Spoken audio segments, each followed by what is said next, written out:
So a kitten dropped a bug in my ear to look up the car repossession numbers. So I started looking things up, and this coupled up with the mass firings, the threats of firings, the tariffs, and all of the other things going on in the United States. This tells me that we certainly need to buckle up and get ready for some harsh times ahead. And all of this just all goes together. All right, so this says car repossessions hit levels unseen since 2008 financial crisis. If people lose their cars, if people get evicted, where are they going to be staying? It's about to get very rough out there. All right, it says automotive repossessions reportedly jumped last year to highest levels in 15 years. Around 1.73 million cars were seized by lenders in 2024, Bloomberg News reported Wednesday, March 26. I didn't see the article when it dropped a couple of weeks ago. That was a 16% increase from 2023 and up 43% from 2 years earlier. The last time car repossessions were at this level was in 2009, when the country was dealing with the fallout from the previous year's financial crisis, the report added. As Bloomberg notes, these numbers are another sign that Americans are having trouble staying on top of their monthly bills due to steep interest rates and higher car prices. And we already know that car prices are getting even higher because of these tariffs. So it is about to get even tighter for people's household budgets. The report says that car repossession numbers plunged during the pandemic due to relief efforts for borrowers. But when those measures ended and inflation jumped, borrowers began struggling to repay auto loans, leading to an uptick in repossessions. The number of subprime borrowers who were at least 60 days late on their loans climbed to 6.56% in January, the most on record, Bloomberg added, citing Fitch ratings. Meanwhile, purchasing a car has become more costly, with Cox data showing that the average vehicle loan rate rose by 5 basis points to 10.16% in February, with the highest in 4 months, with the average monthly car payment coming to $748. The news comes 2 months after the U.S. Consumer Financial Protection Bureau warned about a surge in repossessions following the pandemic. There is also recent data suggesting that access to credit could be tightening, according to the latest edition of the Survey of Consumer Expectations Credit Access Survey from the Federal Reserve Bank of New York. So car repossession rates show that people are having a hard time staying on top of bills. So I was like, let me look up eviction rates as well. And when you just type in eviction rates, it starts to show you all kinds of things. We got Tacoma. Here's a Yahoo article. It says high eviction rates, homelessness among topics at city's annual fair. I think this is in Texas. This one at towards the bottom, high eviction rates, homelessness among topics. Oh yeah, that's the same one. Hampton Roads City has some of the highest eviction rates in the country. Greenville, I think this is South Carolina, talking about evictions. Las Vegas, they're talking about eviction is climbing to the highest rate they've seen since the pandemic. They're talking about it in Seattle. You can Google if your city or state is having an eviction problem currently. And the eviction situation is probably going to be all across the country. We have talked so much about all of these mass firings, the threats of firings, and now the tariffs that are pushing prices all the way up. Eventually, there's going to get to a point where there's just not enough money. So people are going to have to decide, are they going to pay the rent? Are they going to pay for their car note? Are they going to pay for medications?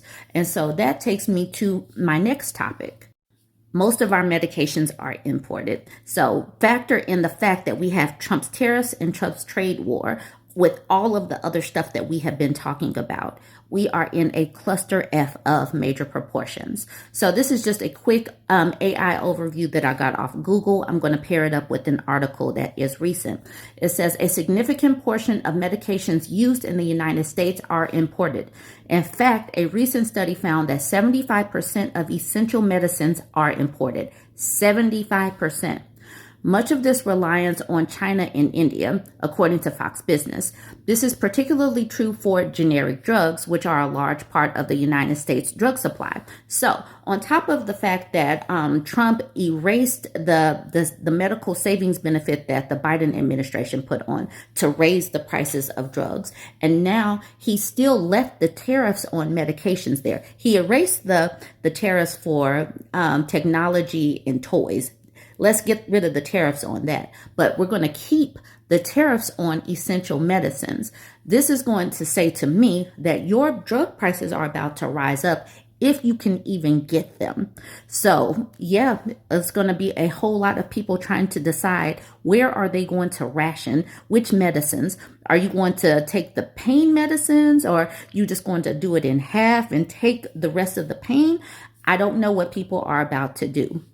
India and China are major sources for these imports, with India producing roughly half of the generic drugs imported by the United States and China supplying 80% of the active pharmaceutical ingredients. Generic drug reliance. Generic drugs, which are a large part of the U.S. drug market, are heavily reliant on imports. And like I said, I was going to pair all that up with this article. So this is from the BBC. Trump threatens to end pharmaceutical tariff exemptions.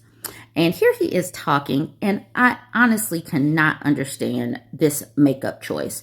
These are choices. He wakes up and makes these choices to make his face look like he is like he's trying to camouflage to be outside in the mud. Like, why is he so orange? This is crazy. Okay, let's get to the article. I'm sorry.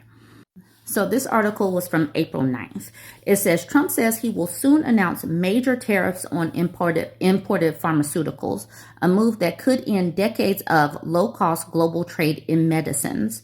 For years, most countries, including the United States, have imposed few or no tariffs on finished drugs, thanks in part to a 1995 World Trade Organization agreement aimed at keeping medicines affordable. This shift comes after Trump introduced a blanket 10% tariff on other imports last week as part of a broader effort to bring manufacturing back to the United States. His new reciprocal tariffs include a duty of 104% on goods arriving from China, and now it's up to 245% or 145%. I'm not sure which categories get what percentage, but it's still ridiculously high. All right, it says 104% on goods arriving from China came into force on Wednesday, intensifying a global trade war and further shaking markets. Pharmaceutical buyers so far spared from such measures are now preparing for what may come next. The United States has typically imported vast quantities of finished medicines from India, Europe, and China without paying tariffs, although active pharmaceutical ingredients, or APIs, used to make drugs do face some duties. Speaking at a fundraiser dinner for his Republican Party on Tuesday, Trump said, "We're going to be announcing very shortly a major tariff on pharmaceuticals, and when they hear that, they will leave China." I bet you the Republicans just started clapping, knowing that their party is made up of significantly older people. So why are they clapping for this stuff? Why are they not pushing back? Are they perfectly fine with this man culling their party, like really wiping people off of the earth? I don't know. I think they are, or they're not paying attention. I don't know what's going on. He also told reporters on board his Air Force One plane last week that pharma tariffs would arrive at a level you haven't seen before, saying these would be announced in the near future. In 2024, the United States imported $213 billion with a B worth of medicines, more than 2.5 times the total a decade earlier. While short on detail, his comments have rattled buyers, especially those relying on Indian imports. India supplies nearly half of the United States generics, or cheaper versions of popular drugs, saving the country billions in healthcare costs. And this triggered a thought, and I'm sure that there's someone in the medical community or healthcare in my network. Where do medical supplies come from? Are they steel? Are they aluminum? What kind of materials are they made of? Are they getting a tariff? Are we going to get hit with tariffs as people try to import things for supplies for hospitals and nursing homes? What else are we going to be facing as far as increased prices, and how is this going to impact the elderly community? All right, y'all, go ahead and weigh in on all of this. You see how my brain is just trying to put all of this together. We're going to see a lot of excess deaths this year, and I'm sure that the numbers are going to bear that out. Let me know what you think. Like, comment, and share. Tesla is not the enemy. Cybertrucks are chariots of God.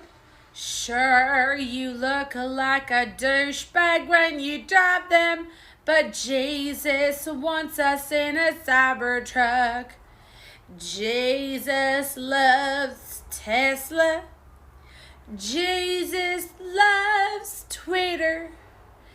Jesus loves big strong men, but no, he isn't gay. Satan is a drag queen with big fake titties, transing children. Tesla cars are Jesus's cars. Nobody's gay in a Tesla. White people are good.